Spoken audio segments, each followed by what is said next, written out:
तो देखिए बच्चे, आज बता रहे हैं कि क्वाड्रेटिक इक्वेशन में कुछ क्वेश्चन रहता है 1 नंबर का, जो पहचानना रहता है कि क्वाड्रेटिक इक्वेशन है कि नहीं। तो वह कभी कभी डायरेक्ट रहता है, कभी कभी इनडायरेक्ट रहता है। तो आपको सोल्व करके देखना पड़ेगा। सोल्व पहले कर लीजिएगा कि हाँ, और सोल्व करने के बाद जब लास्ट स्टेप आएगा उसको स्टैंडर्ड फॉर्म जो क्वाड्रेटिक इक्वेशन का बताएं उस पर आपको सेट कर देना होगा। तो स्टैंडर्ड फॉर्म आपको क्वाड्रेटिक इक्वेशन का क्या पता है, याद कीजिए। a² plus bx plus c equal to 0, ये क्वाड्रेटिक का स्टैंडर्ड फॉर्म है। इससे कंपेयर किया जाता है।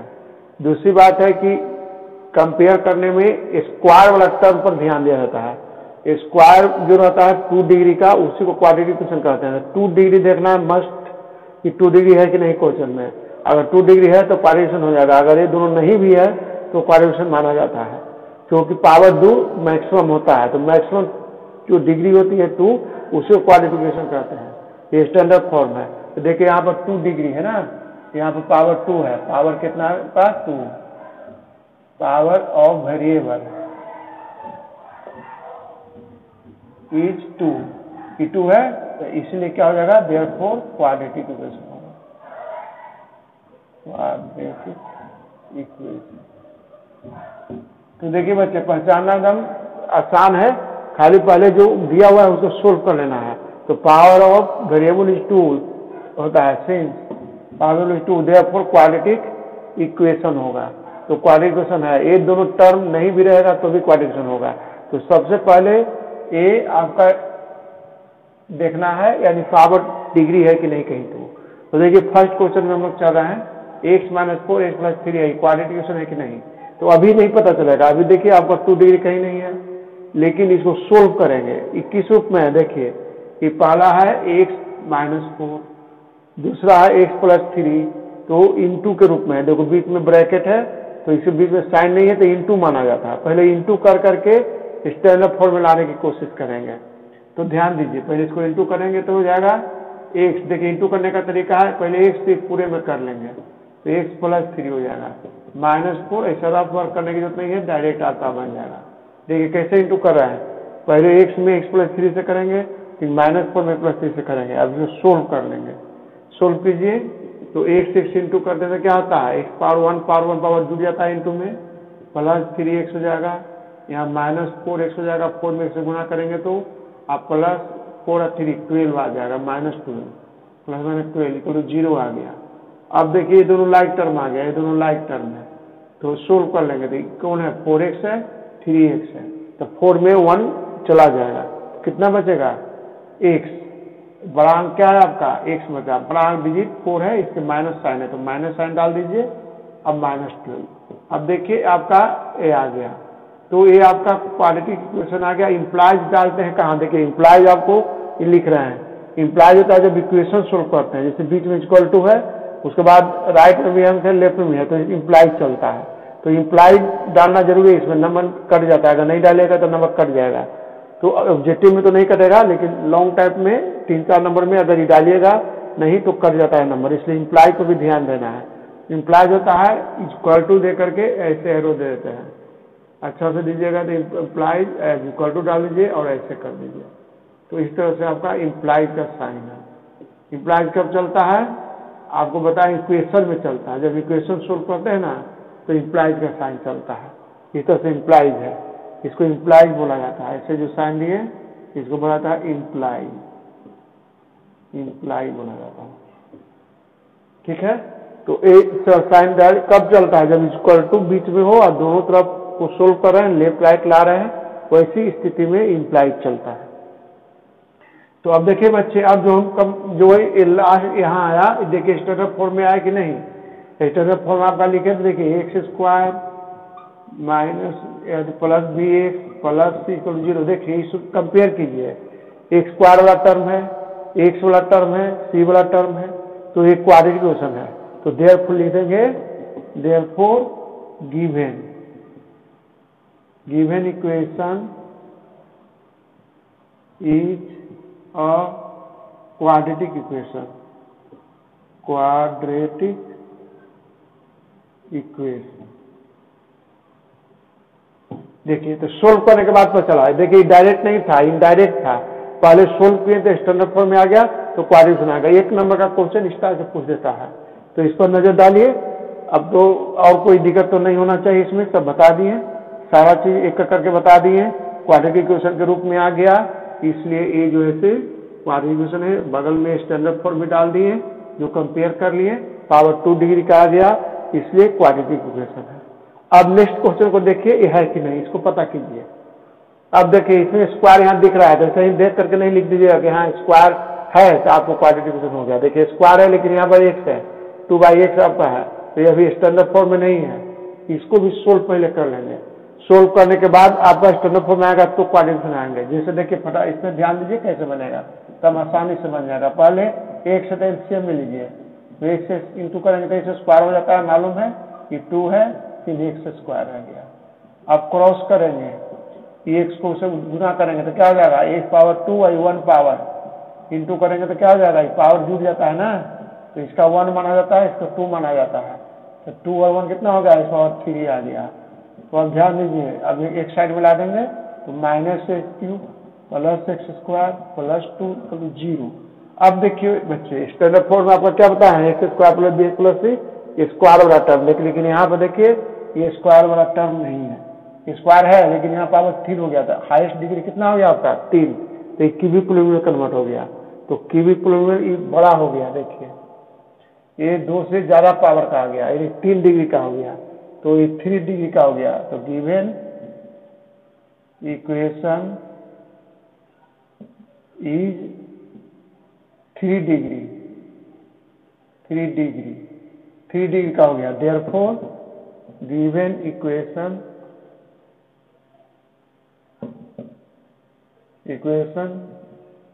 Is not a quadratic equation, यह क्वाड्रेटिक इक्वेशन नहीं है क्योंकि पावर इसका 3 आ गया।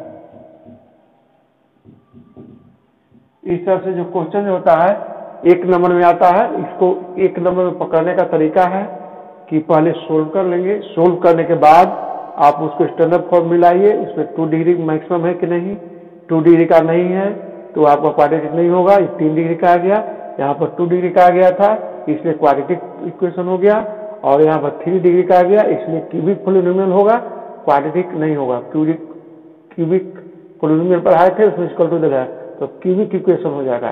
तो इस तरह से 3 डिग्री आ गया, हाई पावर 2 है लेकिन 3 डिग्री आ गया, इससे ज्यादा पावर है। तो डिग्री में बताए थे आपको पोलिनोमियल में कि जो मैक्सिमम पावर होता है वही आपको डिग्री माना जाता है, तो मैक्सिमम 3 आ गया इसलिए 3 डिग्री का है, अतः यह क्वाड्रेटिक इक्वेशन नहीं है। तो इस तरह से आपका सेट किया जाता है। तो सीख गए होंगे, सारे बच्चे समझ गए होंगे, अब तो दिक्कत नहीं होनी चाहिए। तो इस तरह से आपको सोल्व कर करके ही बताना है।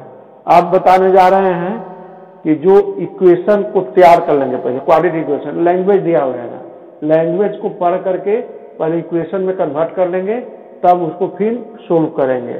तो सोल्व करने का भी तरीका बताया है, फैक्टर मेथड, फॉर्मूला से, कंप्लीटेड स्क्वायर मेथड, आपको जो इच्छा है, जो इजी लगे, जिसमें कम टाइम लगे उसी को अप्लाई करना है।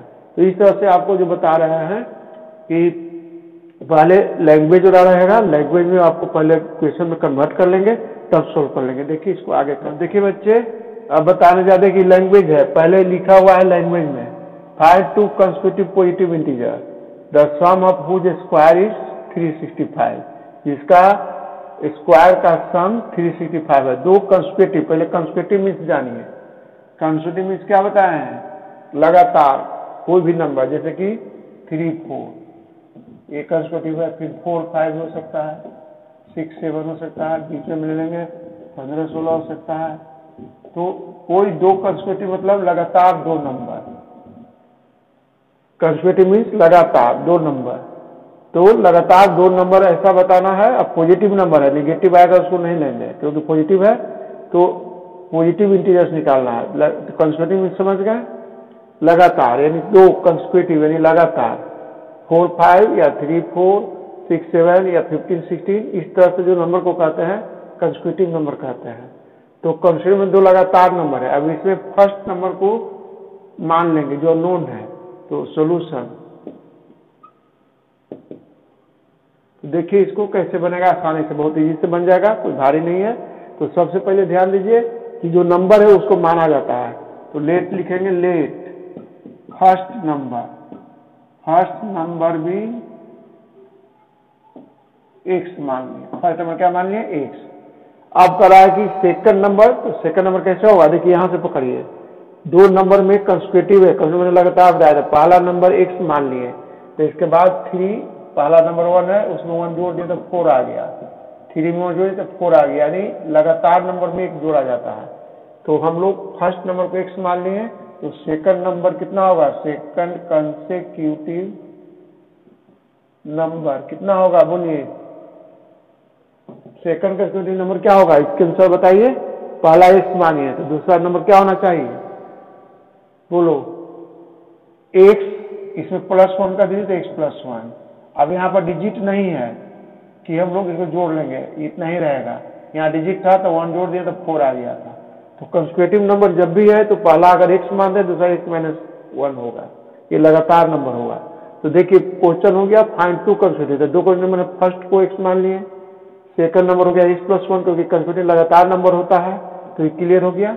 अब आगे बढ़िए फटाफट, देखिए अब आगे बढ़ रहा है कि the sum of square according to question होता है सम ऑफ स्क्वायर, तो स्क्वायर पहला नंबर हो गया, उसका दूसरा का x +1 का स्क्वायर हो जाएगा, क्योंकि डबल टर्म में सिर्फ होल स्क्वायर दिए, इन दोनों का स्क्वायर 365 हुआ। देखिए क्या कर रहा है, फर्स्ट नंबर x मान लिए, कंसेक्यूटिव नंबर सेकंड x +1 हो गया, अब कर रहा है कि दोनों का स्क्वायर का सम, तो स्क्वायर हो गया फर्स्ट नंबर का x का x स्क्वायर, दूसरा नंबर x +1 का होल स्क्वायर है, 365 आ गया। अब ये आपको इक्वेशन में कन्वर्ट कर गया, अब इसको सोल्व करेंगे, तो सोल्व करेंगे, देखिए a + b का होल स्क्वायर आ गया, x स्क्वायर है, तो a + b का होल स्क्वायर, इसको तोड़ देंगे, तो a + b का होल स्क्वायर का फॉर्मूला क्या होता है, उस पर सेट कर लेंगे, देखिए a² + 2ab + b²। तो इस नंबर को तोड़ लेंगे इस रूप में, इस फॉर्मूला पर, यह फॉर्मूला बहुत शुरू क्लास से पढ़ रहे हैं, एकदम याद रखना है फॉर्मूला, तो इस पर सोल्व कर लीजिए, तो एक की जगह पर x² हो गया +2 × x × 1 + 1 का स्क्वायर = 365।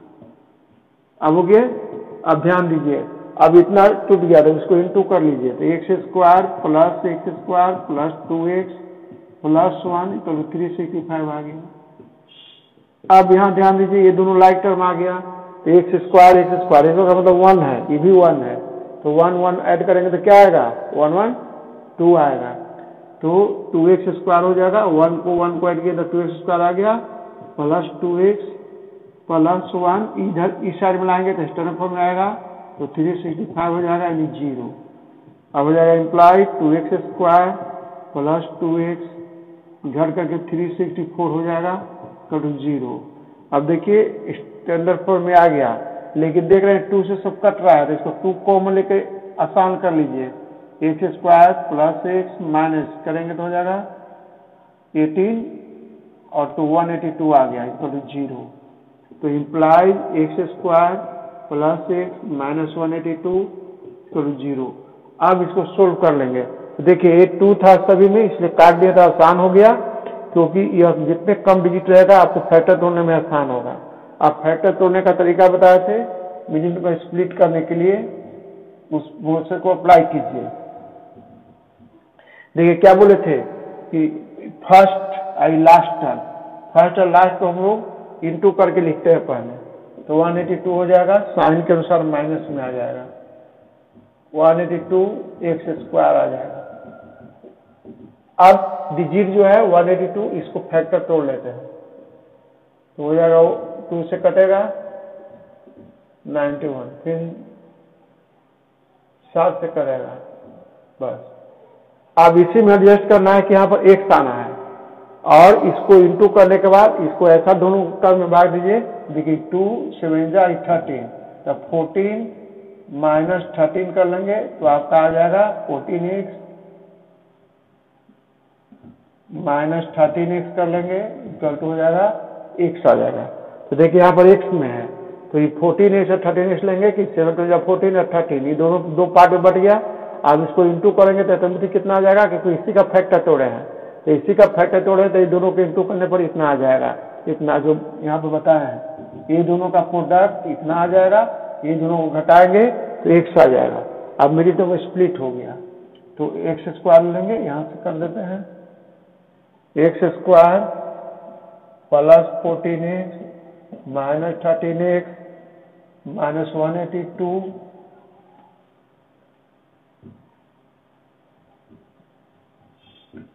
Equal to 0। अब देखिए यहाँ पर प्लस को 14 क्यों नहीं है, अब 13 माइनस x था, तो यहाँ हम भी माइनस ले सकते प्लस ले सकते थे, लेकिन नहीं, ध्यान दीजिए यहाँ x लाना है, तो जो बड़ा डिजिट है उसके सामने का साइन प्लस होना चाहिए, प्लस x है तो ये प्लस बड़ा अंक होगा। अगर यहाँ माइनस रहता तो ये माइनस कर देते, ये प्लस कर देते, समझ रहे ना। तो जो यहाँ साइन रहेगा उसके अनुसार बड़ा डिजिट का साइन रहेगा। अभी टूट गया, अब कॉमन ले लीजिए जैसे बताया है, इम्प्लाइड x कॉमन ले लेंगे तो x प्लस 14 हो जाएगा, माइनस 13 कॉमन ले लेंगे तो x माइनस माइनस हो जाएगा प्लस, इस साइन पर माइनस करते थे पलट जाता है, 14 हो गया, इसको डिवाइड करेंगे तो 14 आ जाएगा, कभी 0। अब देखिए बच्चे इस तरह से फैक्टर के रूप में टूट गया। अब यहाँ पर फैक्टर देखिए x प्लस 14 x प्लस 14 दोनों ब्रैकेट में सेम आ गया, इसका मतलब हम सही है। अगर ये दोनों सेम नहीं आता, साइन भी या अंक भी, तो समझ जाते कि गलत भर रहा है, यहीं पर चेक कर लेते हैं। तो एक मिल गया दोनों, तो ध्यान दीजिए इसका आपका दोनों जो है से सेम आ गया, इसका मतलब कि सही रास्ते पर हम लोग हैं। अब x प्लस 14 फिर कॉमन हो गया, तो इसमें क्या बचा x माइनस 13 करूँ 0। अब दो टर्म में आ गया, दो टर्म में आ गया, देखा करके लेके चलेंगे तो x प्लस 14 करूँ 0 और दूसरा x माइनस 13 करूँ 0।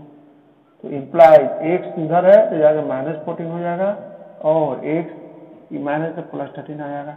अब देखिए बच्चे एक माइनस में आंसर आया, एक प्लस में आया, तो क्वेश्चन क्या कर रहा है, पॉजिटिव इंटीजर निकालना है, तो माइनस वाला कैंसिल हो जाएगा, ये नहीं होगा क्योंकि हमको पॉजिटिव नंबर लाना है। तो पॉजिटिव नंबर तो 13 हुआ, इसलिए ये आंसर ले लिए। तो देयरफॉर फर्स्ट नंबर आ गया, फर्स्ट नंबर फर्स्ट इंटीजर्स कितना हो गया, इंटीजर 13 हो गया। और सेकंड इंटीजर क्या है, इंटीजर 13 प्लस 1, तो कंसेक्यूटिव नंबर है, लगातार है, तो जोड़ दें तो 14 आ गया। तो इस तरह से दोनों आंसर आ गया 13 और 14। अब 13 और 14 आ गया, दो लगातार नंबर है, अभी दोनों को इंटू करेंगे तो 365 आ जाएगा।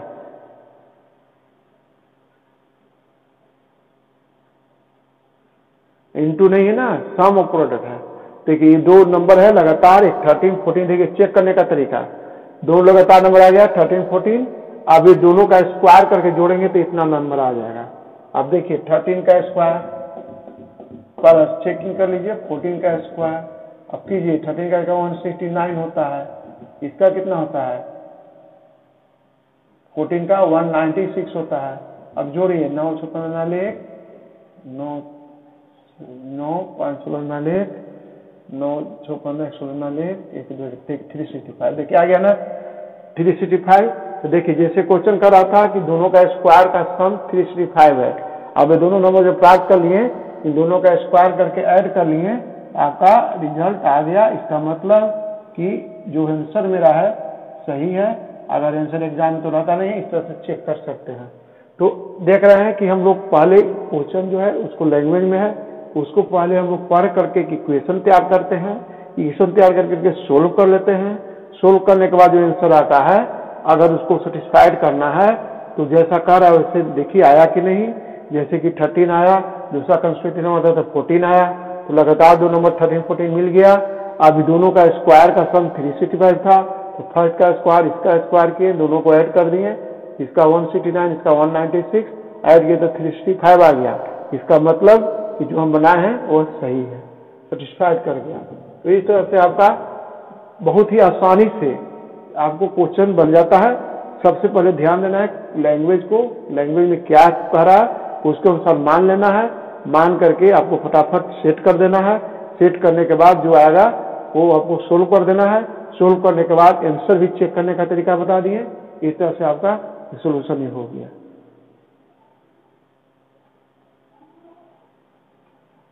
नेक्स्ट क्वेश्चन एक आदमी बता दें।